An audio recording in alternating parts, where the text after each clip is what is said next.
bringing you inside the USL Championship and League One. Segmer's got there. Marcanic! He's been knocking on the door. He knocks it down. Diving into all the biggest stories and top headlines. You are ripping and roaring today. This is USL All Access It's almost impossible to recreate that level of magic. with Mike Watts and Devin Kerr on Sirius XM FC. Welcome, everybody, to a positively loaded edition of USL All Access. Very happy Tuesday night, wherever you might be. Another Open Cup week. Plenty of reaction from games over the weekend, including an El Paso side that right now could not buy a victory. They're already out of the Open Cup set, and they just lost the Toilet Bowl last week. Also, a couple of interviews this week. Nick Marcanic is the hottest man. So hot right now, Nick Marcanic. He scored again. A number one play on SportsCenter. He joins Devin.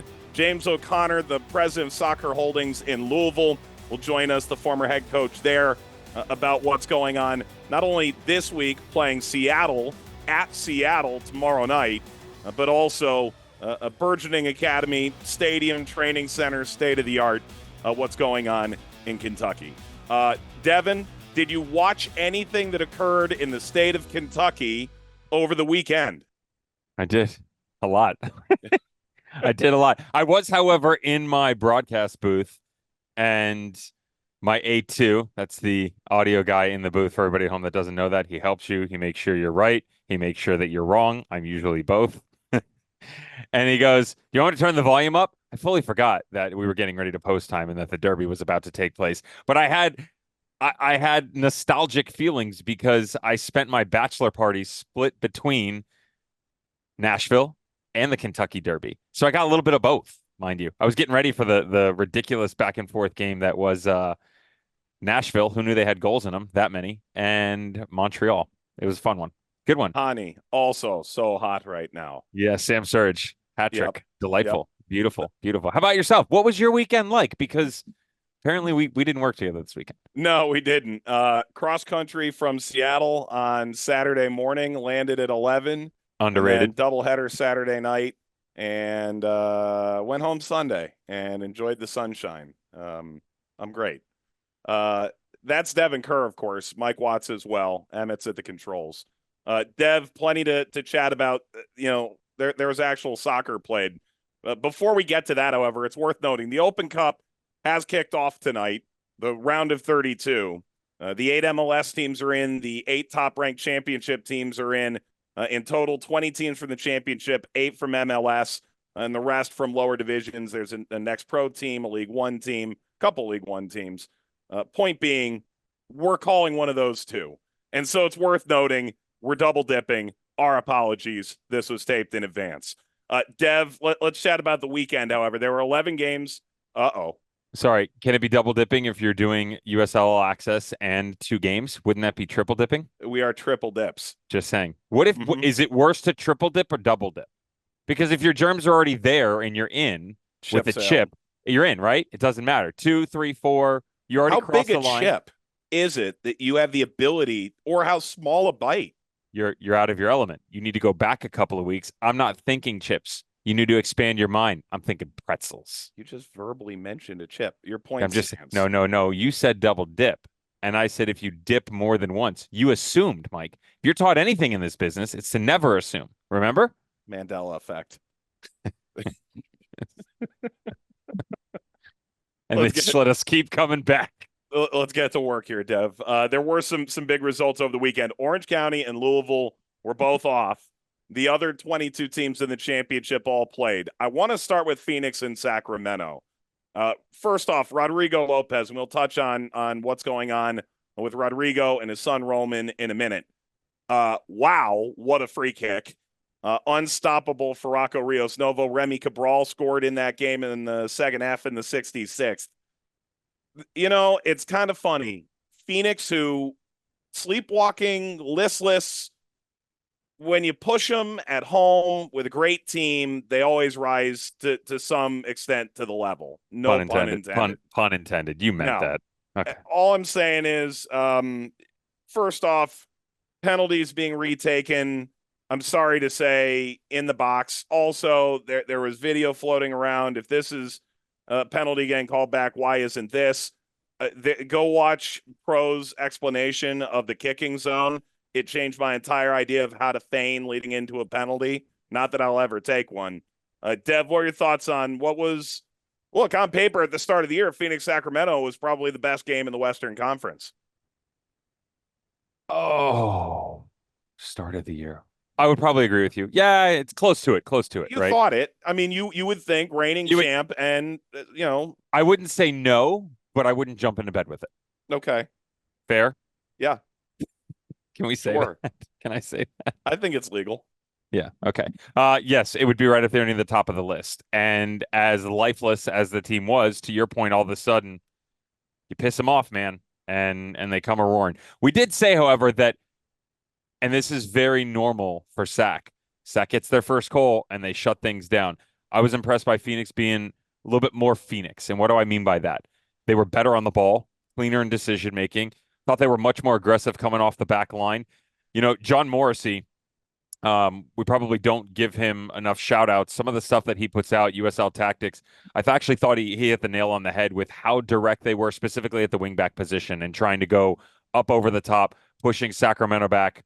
He was right on point there, and they benefited from it. They stayed aggressive all night long. At the beginning of the year, I said to you that they would figure out where the goals would come from, and that I did believe in the pickup from Remy Cabral because the back line was still good. They had a great goalkeeper. They got better at the wing back position. I still believed in all of that, but the attacking side had been lacking for sure. Now, that starts with the build, but you still need the finishing piece. Remy Cabral's got 6 goals in 8 games. He's got 4 in his last 3. Mm-hmm. I'm not saying that it's going to stay this way, and they still have a long way to go, but they did just draw one of the top 3 teams in the USL Championship. Go and look back at some of their results last year towards the end of the year, the last portion of the season. I think you will be very surprised, pleasantly, if you're a Phoenix fan, that you played up to your competition, but you also played down. And we've definitely seen some of that at the start of 2024. They played very well against Sac. What is it, Mike? You put one again and then a second one, and all of a sudden we're calling that a winning streak. I know this is a draw, but, a couple positive results here in a row. Good on them. Still lacking a lot of emotion, but I was proud of the response. Got to make you wonder a little bit what's going on in that dressing room right now and what's being said. Yep, no doubt. Let's move forward. Memphis actually opened the day hosting Tampa Bay. I don't know how much I can really take from this game. Forrest Lasso got sent off in the 11th minute. Marlon had 3 goal contributions, which is great. You can't underscore how important it was for Memphis. I can't even remember what I said last week other than sort of dismissing out of hand. But, they aren't devoid of talent. Yes, they lost Graham Smith and they lost Aaron Malloy, but they aren't devoid of talent. And Stephen Glass knows how to grind out results. He did it in Atlanta with far less experience and ability. And then you get the man advantage on that field, which is a whole different conversation to be had this week. And the reality is 4-1 is a great result for them. They just needed a win of any kind. And now Tampa Bay unbeaten no more. Can I tie in a couple of segments together, or do you want me to foreshadow a little bit here? Bring it all together. I'm just letting you know right now that I have a really good feeling about Memphis on the road in the Open Cup against Dallas. I said to you, man, if you go back, was it two weeks now? Yeah, the Rowdies or the Birmingham game. Remember, I said it was like 2 teams. I think Memphis is starting to figure it out. I like the direction that they're heading. Attacking wise, it's a little bit more free flowing than they've seen. They're not as constricted, and they seem more comfortable. And just their overall movements much more efficient. I like where they're going with this. It seems like the identity that Stephen Glass had and that we saw glimpses of is really starting to come to fruition. It doesn't say anything to me about the Rowdies because, to your point, you played 80 minutes, basically 80 minutes, 79, math's off always, down a man, and you did it with one of the most important pieces on your team. Don't care. Big win for Memphis. No. I'm saying that I expect Memphis over Dallas. Yeah. Okay. I'm just asking. That's your cup set?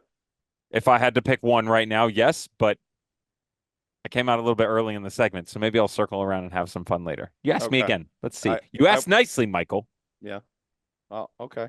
Fine. Okay. All right. So Memphis knocks off Tampa Bay. They're now 2 unbeatens remaining. Phoenix and Sacramento split, so Sacramento stays unbeaten. Pittsburgh, huh? Pittsburgh. They're back, baby. I was joking with the PR staff in Pittsburgh about it. It's the Undertaker out of the coffin. You Well, thought Bob Lilly was had. Miami was suffocated.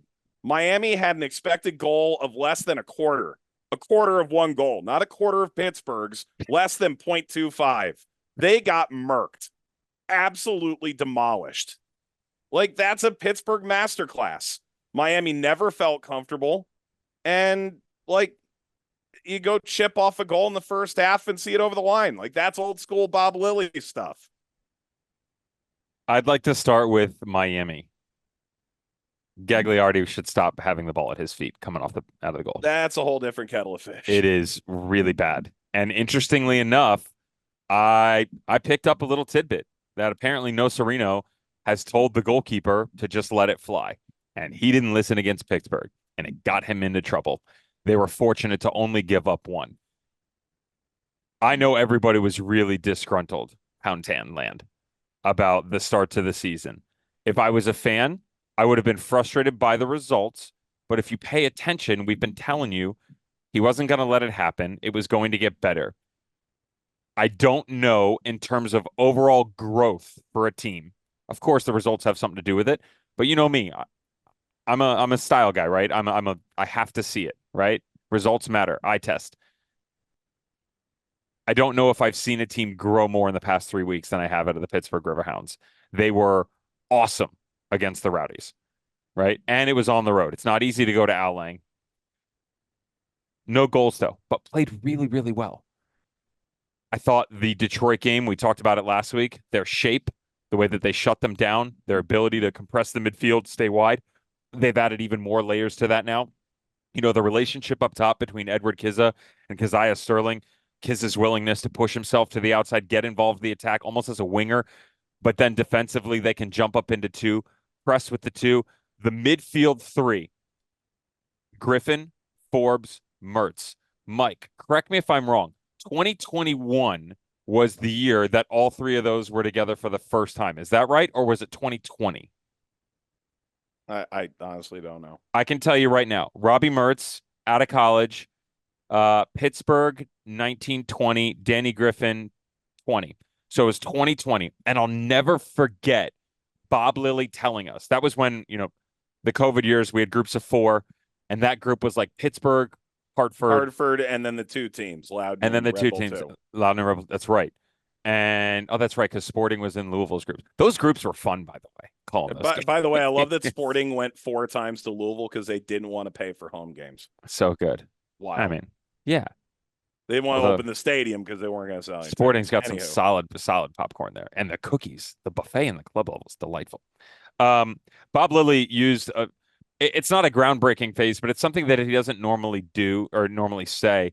And he talked about his PAX hunting and specifically referencing those three, Robbie Mertz, Kenardo Forbes, and Danny Griffin.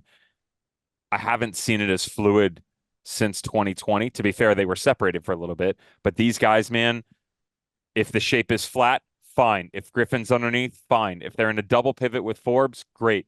If Mertz, who jumps up onto the front line, you know, I just mentioned Kizza going wide on the left. Mertz joins the pressing to make it 3, or as Kizza goes left, he jumps up to make it a second. They are just much more comfortable. They squeeze the game. You're right. It's prototypical Bob Lilly, but I see goals in this team. I don't see the Albert Dikwa type goals where they're letting him run up over the top, but I do see them testing opposition and being more comfortable in smaller spaces, breaking teams down. I think people are going to be pleasantly surprised how this turns out in a couple of weeks, attacking wise. Yep. Keziah Sterling scored again. I think it was visa issues that kept him out at the beginning of the year.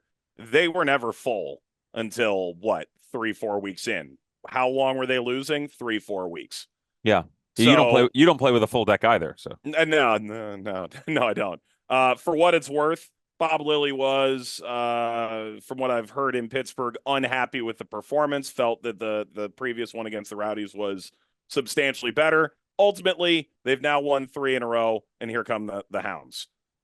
Release Count the him. hounds. Release the hounds. Did you read Hound of the Baskervilles? I have not. Delightful Sherlock Holmes book. I don't doubt that.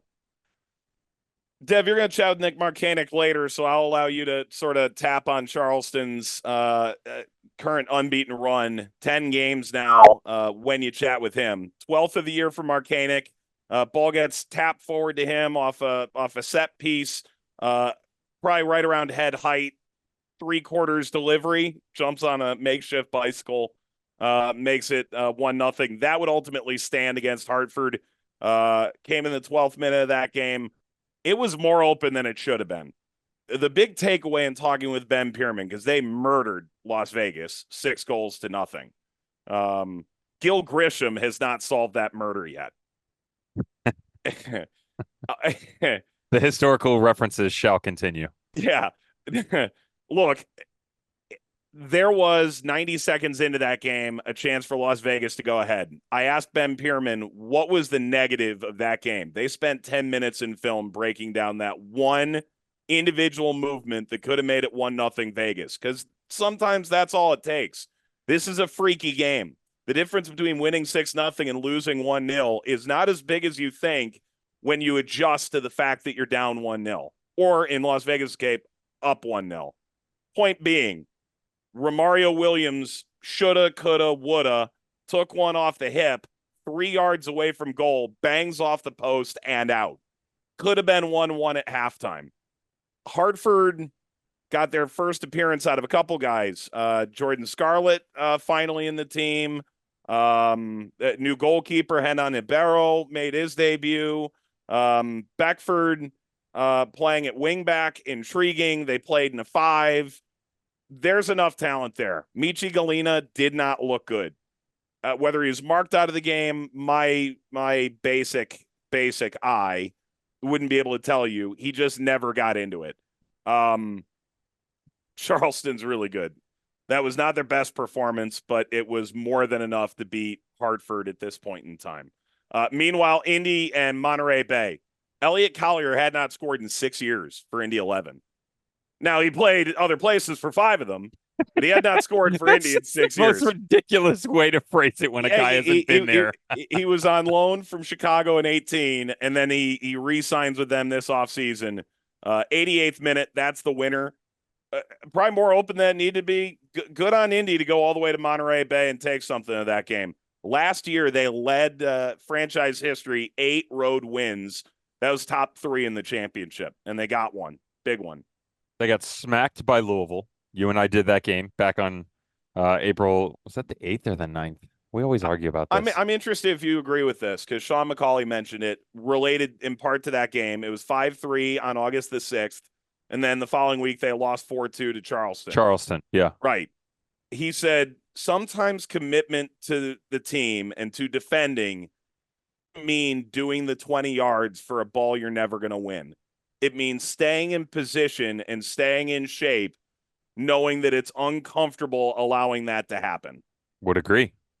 That was his big takeaway from those performances. Yeah, you have to fight the tendency. Like the idea that, and I use this phrase on air, and I usually do it for attacking players, right? I say, just because you can play a ball doesn't mean you should, right? Mm-hmm. Like there are times where guys, they're on a half turn, they look up, and there's a 40-yard ball to be had there.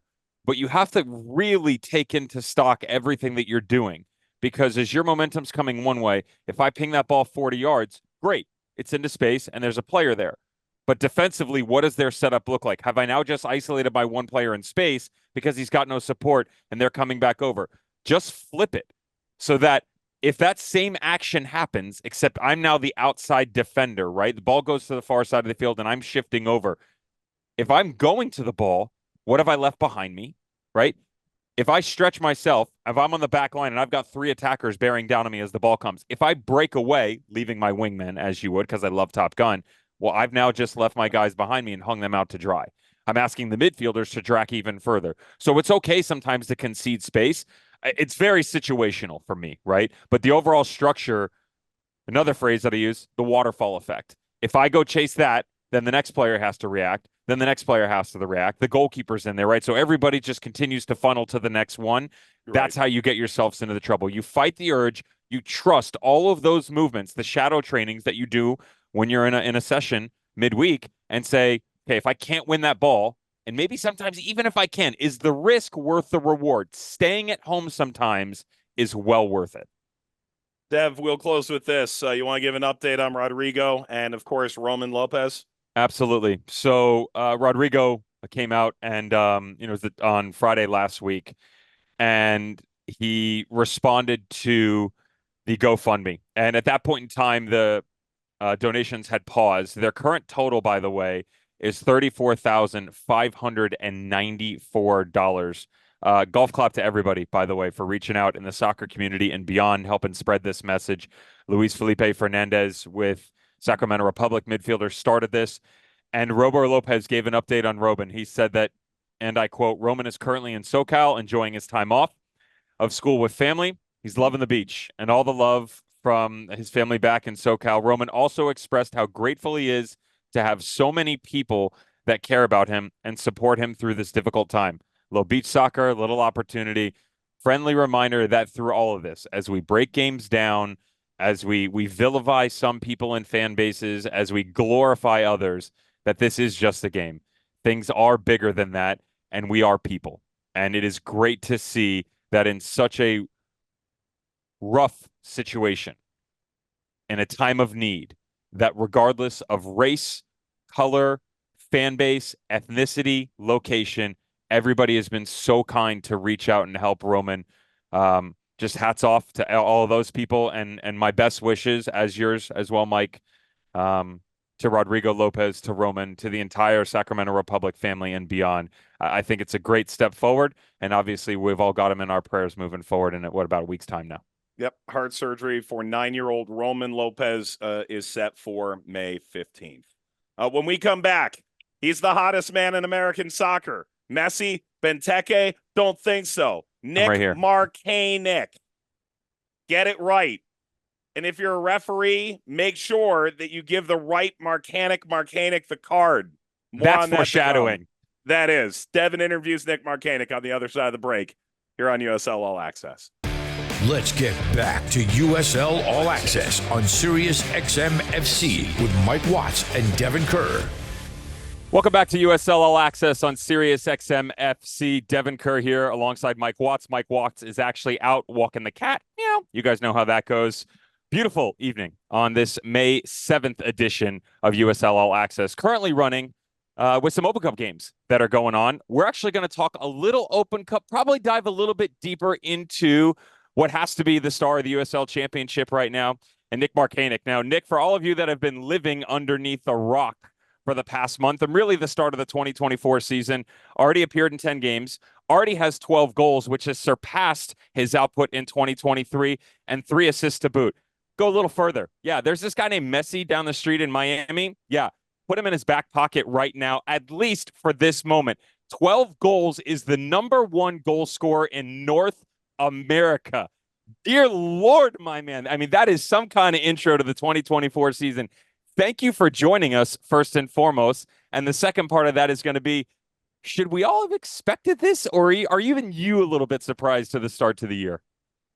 Yeah, I mean, thank you for having me. And yeah, I'm very surprised in how the start of the season I've been. But I mean, I put a couple goals before the season started, and for one of the goals were be top goal scorer in the league, or at least top 3. So I mean, I'm doing good so far. Yeah, I'm actually I'm very surprised how it's going so far.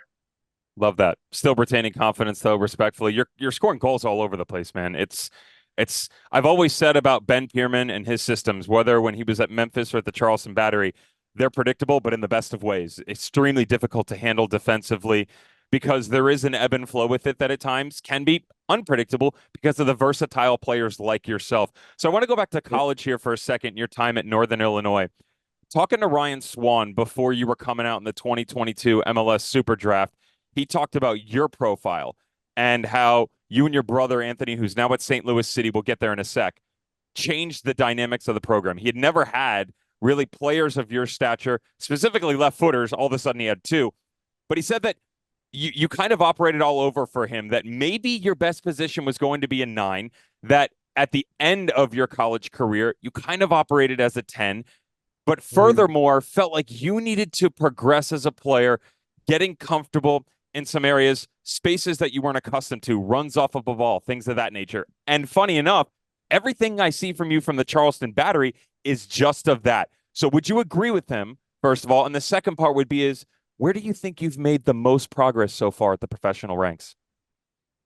Yeah, I mean, Swan, he was a great coach. We stay connected all the time. But yeah, I mean, I agree with him what he said. But yeah, I played with him, all in the front four with him in college. Started as a winger, and then as a 9, and then moved as a 10 my senior year. It's like false 9 too. So yeah, I mean, but for improvements, I think, yeah, I think just getting in the right places, in the final third, and just being more aware of where I'm at, just in the finishing part too. So I want to go team specific here for a second. Charleston Battery in 2023, Eastern Conference champions, making it all the way to the final, falling just short against Phoenix Rising. Incredible final. I know you guys came on the short end of that, out on the short end, I should say, but you retained such an incredible core group of players. You got some great guys to come in as well. Obviously, everybody talks about Aaron Malloy within the midfield. MD Myers up top in the striker position. Much more depth at the 9, in my opinion, with the departure of Augie Williams. Put me in that dressing room, though. What was it like finishing the year and then this quick start that has been? What has this process been like for you guys? Because certainly it feels like early on, it's sort of a revenge tour. yeah, I mean, we had a great team last year, and yeah, we had Augie up top with me. So yeah, it was fun playing with him too. So yeah, and making it all the way to the finals was awesome. And yeah, like you said, we fell short just a bit, but it was still a great year. And then even this year, I think we have a better team than we did last year. Just like how we're playing defensively, and then attack too, and playing with MD. I love playing with him too as well. And then Aaron controls the midfield very well with the guys too. So I think all around we just have great players right now, and I think we can make it back to where we were last year with the team we have. So. I talked coming into this interview for everybody at home that's listening. We're speaking to Nick Markanik of the Charleston Battery, 12 goals on the year, leading scorer in North America. Charleston Battery first in the Eastern Conference of the USL Championship. I talked about coming in that, we're going to set up Open Cup here a little bit. You guys tomorrow are going to be taking on South Georgia Tormenta. There's a balance right now, an influx of games. One thing that you guys have, that core, I referenced it. The quality has certainly come up. You're not exactly known for a very deep bench, though. And I don't think that's a negative thing. You guys get an opportunity to get a run every single time. So what version of the Charleston Battery are we going to see against South Georgia Tormenta? And yes, I'm asking you to out Ben and tell everybody what the lineup's going to be. To be honest, I don't even know the lineup for tomorrow. So, but I know that we're taking this game serious and going in to win. So, because next game, if we do win, we'll host again, either Atlanta or Charlotte. So we still want to keep hosting it. And I know we're taking this game serious as another game. So we're gonna go out there, just treat it like a normal game and nothing else. So. Any special Open Cup memories for you so far, whether, prior to hitting the professional ranks or not? No, I don't. No, not any specific moments. Couple more for you here, bud. I'm curious how you view your time as a professional so far. Coming in, we mentioned Ryan Swan in Northern Illinois. We've talked about your time at the Charleston Battery. Drafted overall as the 30th number overall pick in the 2022 MLS Super Draft by FC Cincinnati. They've seen a little bit of success. Pat Noonan I enjoy him as a person. Your time in Cincinnati, for whatever reason, didn't go your way. So kind of when you combine draft day, time with the first team, time with the second team, and now the Charleston Battery, how would you view it? How would you assess yourself so far? Yeah, I mean, starting with Cincinnati, I thought it was a great experience. It was a great team, great bunch of guys. Pat was a great coach, and yeah, there's all great guys. I enjoyed I still talk to a couple of them, all the older guys, but yeah, I think and just coming to Charleston, I think has improved me as a player. You know, playing with Ben, I think he's helped me individually and as well as with other coaching staff. I think playing here has helped my game a lot, to be honest. So I've enjoyed playing in Charleston a lot, and I love it here. So I mean, yeah, it's been great. Okay. We're going to get into the controversial stuff right now if you're ready for it. Okay. I promised you I had a little bit of backstory for you and your brother coming in. We could have some fun. I have a tremendous amount of respect for the front office at the Charleston Battery. I would share that same sentiment with the people at St. Louis City. And yet, it seems like there's some dark arts at play between you and your brother. Now, we are speaking with Nick Markanek at the Charleston Battery. The front office of St. Louis City have been very adamant that your brother is to be known as Anthony Markanek. Kane and can, two very different things. So my first question is for you, which one is right? Because me covering both leagues going back and forth is insane. I Marcanic, like yeah, Marcanic. So I think the way St. Louis says it is right. Why do we keep it Marcanic. like? Why do we keep it as Markanek for Charleston Battery? Then tell me. Hey, that's fine with me. Whatever works. It's fine with Amazing, me. amazing, A lot amazing. of Why people say different type of things for my last name, so I'm just used to it all. I get it. Kerr, Care, Carr, here. I get it Yeah. all as well. So let's bring the name controversy into the spotlight here. Heard a story, read an article shared by the front office of the Charleston Battery, and it was a story about you and your brother in high school. So I'm going to have you fill in the details here. But apparently, your brother Anthony, again outside back for St. Louis City, Bradley Carnell in the Western Conference of MLS. Your brother and you, twins, playing in a game. He's already sitting on a yellow card. Some sort of infraction happens, which then turns into him convincing the referee that you were actually the one who committed said infraction. Walk me through this. How is this even possible? I don't know, high school is crazy. It was a lot of fun, but yeah, Anthony was sitting on a yellow, and actually he we were both next to each other during the play because he in high school he played the 10 and I played the 9. Uh, so we're both next to each other. I think he went up. I think he handballed it on purpose or something like that. And I was next to him, and he held his face, and so I was right next to him. He was on the ground, and something like that. For some reason, me and my coach we convinced the ref that it was me uh, that did the handball. So, and then I was the one that got the yellow. And got away with it. But we still, our coach and Anthony, we talk about it all the time still. I mean, that is, I got to be honest, Yeah, man. I've pulled some stuff on the field, but that's next level. That should be in yeah, some thesis somewhere, bud. yeah. We were surprised it happened, and we got away with it. Awesome. Love that.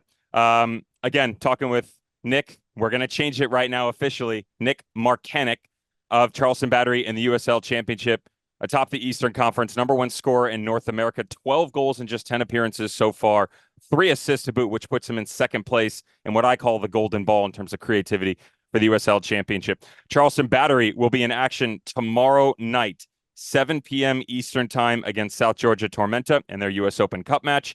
If you missed any of this interview, you can check it out on the SiriusXM app. You can also catch it on USL HQ's YouTube page 48 hours from now. Sir, thank you so very much. Love the form that we've seen you in, and maybe some of that form will spill over into your Open Cup game tomorrow, kind of like the extra time winner you had against the Charlotte Independence in the third round. Best of luck, brother. Thank you so much for joining us, Nick. Thanks, Devin. I appreciate it. And there goes Nick Markanek.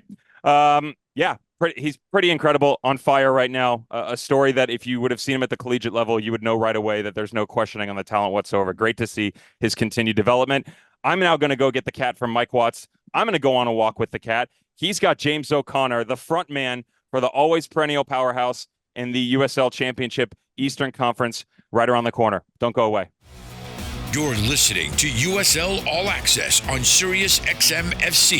Here are your hosts, Mike Watts and Devin Kerr. Welcome back to USL All Access. If you missed any part of Devin's interview with Nick Markanek, or any part of the show, you can go to the USL YouTube page tomorrow, or you can go ahead and catch up on the SiriusXM app.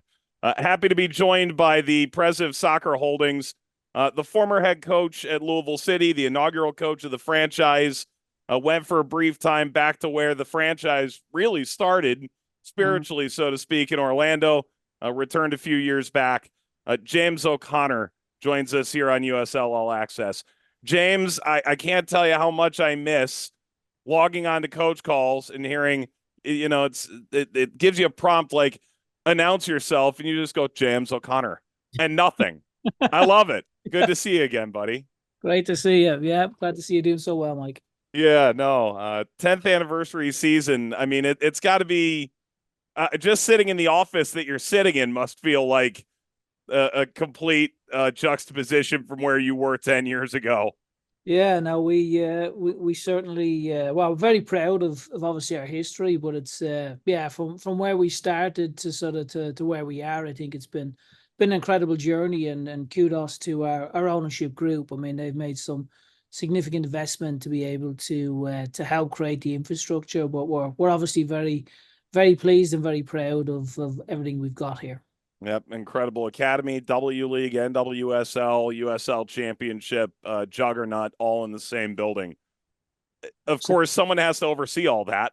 Try and walk me through what this is like week to week, James, because I remember when you were coaching, very sort of matter of fact, it was very process driven, and now you're off the field altogether and overseeing, from what I can tell, not only the sporting side, but the business side of what's a heck of a business in Louisville.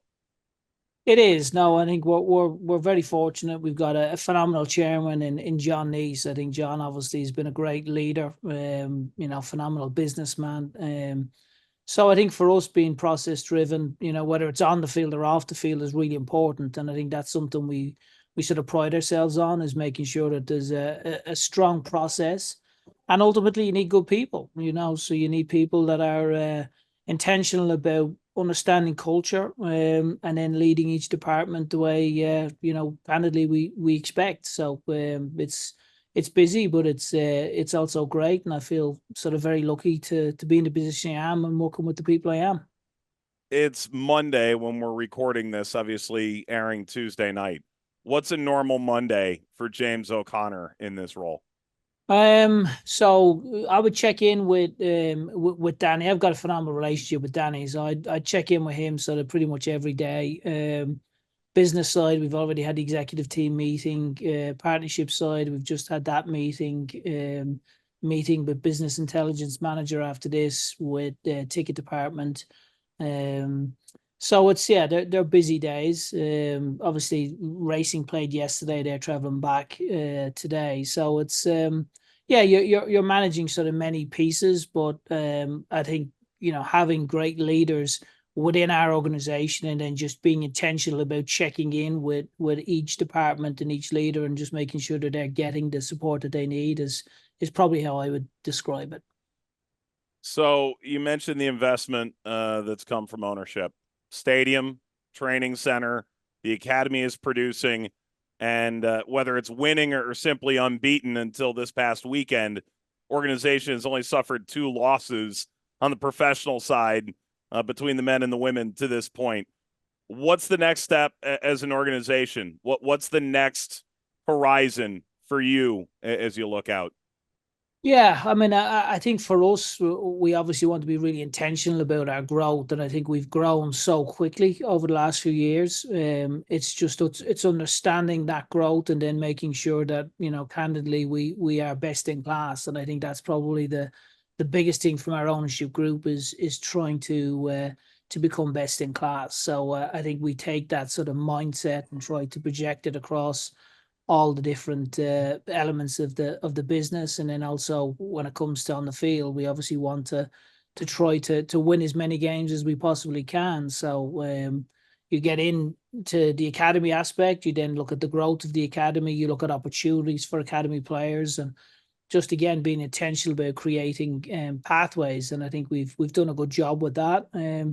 So we want to try to maximize that and create even more opportunities for for players that are maybe coming to the end of their career and players that are maybe just starting their career. And I think that's something we've been intentional about trying to implement. Is we've had multiple people that have gone on and continue to work for the organization that have maybe different experiences that we try to help them with the next phase, so to speak. You mentioned that, and I was going to say it for later, but the triumvirate, right, that initially took over after you went to Orlando to coach down there. Luke goes into the academy, ultimately got poached by Tulsa. We'll touch to that in a moment. Paolo has joined the organization. I'm interested with Niall. He's the last remaining Lou City original player, came from Young Harris. I've never asked you this. Was there any connection back in Dublin that put you onto his scent, or was this simply a match made in America?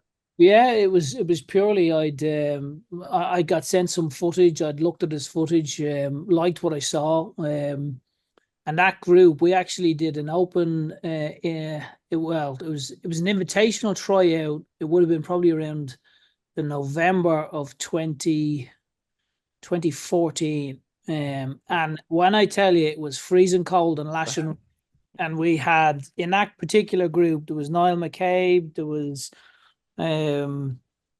it would have been Gaia Bend, Magnus Rasmussen. We had all those guys out at this invitational, and it sort of went from there. Really, really liked what I saw. Developed a great relationship with Mark McKeever. He was obviously coaching Young Harris then, and then we ended up getting Illy and Paco, and I think we were able to develop some great relationships. And this past weekend, I was down at the academy, and Niall he's coaching one of the teams, and his team won at the weekend. He's doing a really good job with that too. So it's great to see. It's we take great pride in trying to develop people not only on the field but off the field. And I think he's doing his licenses, and Brian Omby's just finishing a master's degree in sports directorship, which I had completed last year. So Paolo's on his B license as well. So Luke obviously had gone through his A license and was doing phenomenal stuff with the academy. And he's gone with Mario to Tulsa, and they're two great guys that we obviously are still connected with, and we hope they do great things in Tulsa. So it's nice for us to be able to build into people, and ideally you want them to stay and be a part of the organization, but opportunities arise for good people, and they're going to take them. Yep, been fortunate over years to see Mario stick around. Certainly Danny. I'm a little shell shocked that no one's come calling for him, but I'm sure his time will come. James O'Connor joining us here on USL All Access. You've been a part of some special Open Cup memories. Obviously, this one's going to feel a little bit different. So the team is traveling all the way out to Starfire. They play Seattle tomorrow night. You can catch the game on USLsoccer.com. Groups get dropped. Draw happens. What's the logistical nightmare that exists of finding out you're going like 2,000 miles west on 2 or 3 weeks' notice? I mean, look, for us, it was great. I mean, we were looking at it thinking this is like a local derby. So we saw, well, perfect. It's like I needed a new geography lesson is what I needed after. It was like, maybe I've got the map that I'm looking at is wrong, but look, it is what it is. Seattle are obviously a phenomenal organization. Historically have performed exceptionally well. So massive challenge, both logistically and then obviously on the field as well. So they're an organization that I think have conducted themselves incredibly well over the years. It's a wonderful opportunity for the players. And look, it is what it is. I mean, we've no control over that. So for us, it's just try to get out there and give a good account of ourselves, and let's see what happens. Yeah, it's my favorite matchup of the round. In part, I remember Braden Cloutier, who's at Orange County, told me that the two best run organizations to mirror yourself after in U.S. soccer are Louisville City and Seattle Sounders, and here they are in the Open Cup round of 32. James, I want to close with this. I think you were well known on the sideline for how into the game you were.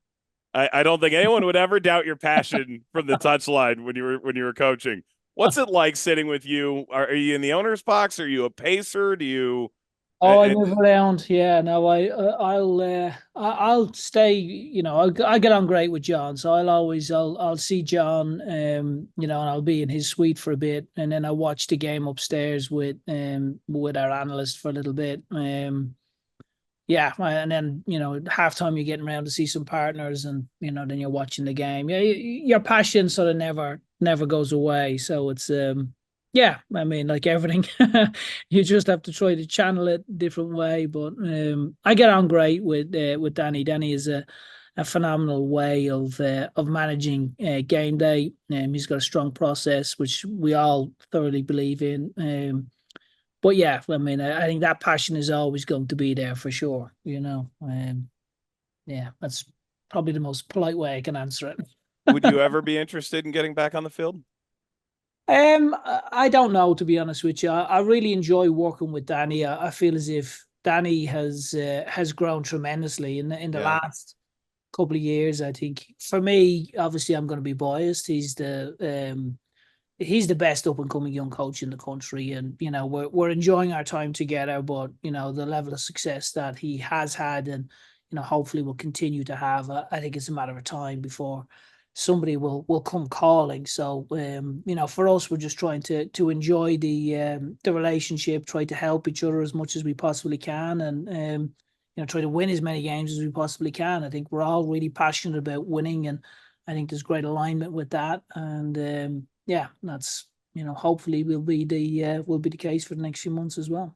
Yep. Well, it only takes 5 more games to go hoist a trophy in the Open Cup. So they've got Seattle coming up this week. James, appreciate the time. It's been a while since you and I have spoken. Congrats on all the success for the organization on all fronts, and long may that continue.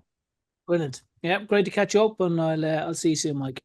Miss any part of the interview with James O'Connor. It's available on the USL YouTube page tomorrow. It's also available as soon as we're done here on the Sirius XM app. When we come back, potpourri, mailbag, and more. It's all next in USL All Access. Giving insight to all the biggest moments in Championship and League One.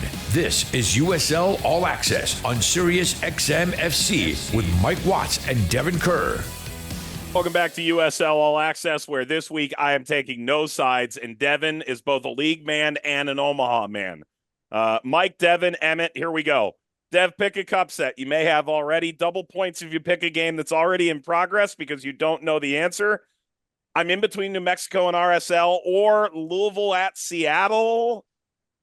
I kind of like Louisville, but maybe not enough to go 2,000 miles. I'll go New Mexico. After you told me the record, which I'd like you to repeat right now, of 22, the Seattle Sounders 1 at Starfire. and 2. 22, 1 and 2 at Starfire in the Open Cup. One loss was in extra time to another MLS team, and they advanced in 23 of 25 games. I tell you, man, if you didn't tell me that stat, I probably would have said Louisville. As well as they're playing, Seattle is out of their element right now. Though I will say, they did beat Philly, which is massive. Anyhow. I don't like. I'm sticking with my pick, man. I'll go Memphis over Dallas. I'm not. I've seen Dallas since midway through January in preseason. I'm still not impressed. I don't trust him, and Memphis is on the up and up. That's my pick. USL is on CBS Sports Network this weekend. Devin and I are unavailable, so it is Mathlack and Ricky Lopez Espin calling Detroit Phoenix Saturday, May 11th, 5 p.m. Eastern time. Have a team you like? I'll take Phoenix, and it has nothing to do with the fan bases. One's on the downslide, one's on the upslide. We got a long season, everybody. I'm just playing the here and now right now, but I'll take the 90 minutes from Phoenix against SAC over the last 180 from Detroit. I don't trust them right now. One team is winless, El Paso. 2-0 loss at Colorado Springs, now 0-7-2. Next at Loudoun. Yay, nay? Nay. Unbeaten, Sacramento, 5-0-4. They draw at Phoenix. They're at Rhode Island Sunday. Stay up or no? Yeah. Yeah, I don't know about that. You think they're losing to It's Rhode Island? It's a long trip. It's a long trip on a short week. I'll take a draw any day of the week. I'm I will fine like with to know that. what the weather is, but you know. Yeah, it's been rough, and it's not going to be good in the Northeast this weekend. Charleston is off until next Wednesday. Quick happy trails, Dev. I miss you, Santi Moar. Sorry. Thank you for that. Santi Moar departs the USL Championship, 195 appearances, 47 goals, 37 assists in the regular season, 204 appearances, 45 goals, 42 assists all time. Bethlehem Steel, New Mexico United, Phoenix finish off with New Mexico. What is his legacy? Really good player. Sad he never got a title. Yeah, and unfortunately, his former teammate Christian Nava with New Mexico United, they just announced that this young man, so talented that we wanted back, said that this needed to be his biggest year. They just announced he is going to miss the rest of the season with an ACL tear. Happy trails, at least for the next 12 months to him as well. Yep. Meanwhile, we'll chat about it next week because we'll see if there's news to be had next week. Brian Claerhout is now 4-18-8 since last June, over 11 months. Does he survive? He will not be on the sideline this coming weekend. He got sent off at the end of last week. For Devin, Emmett, Mike, miss any part of the show, USL YouTube page right here on the SiriusXM app. We'll talk to you again next Tuesday night, everybody. So long.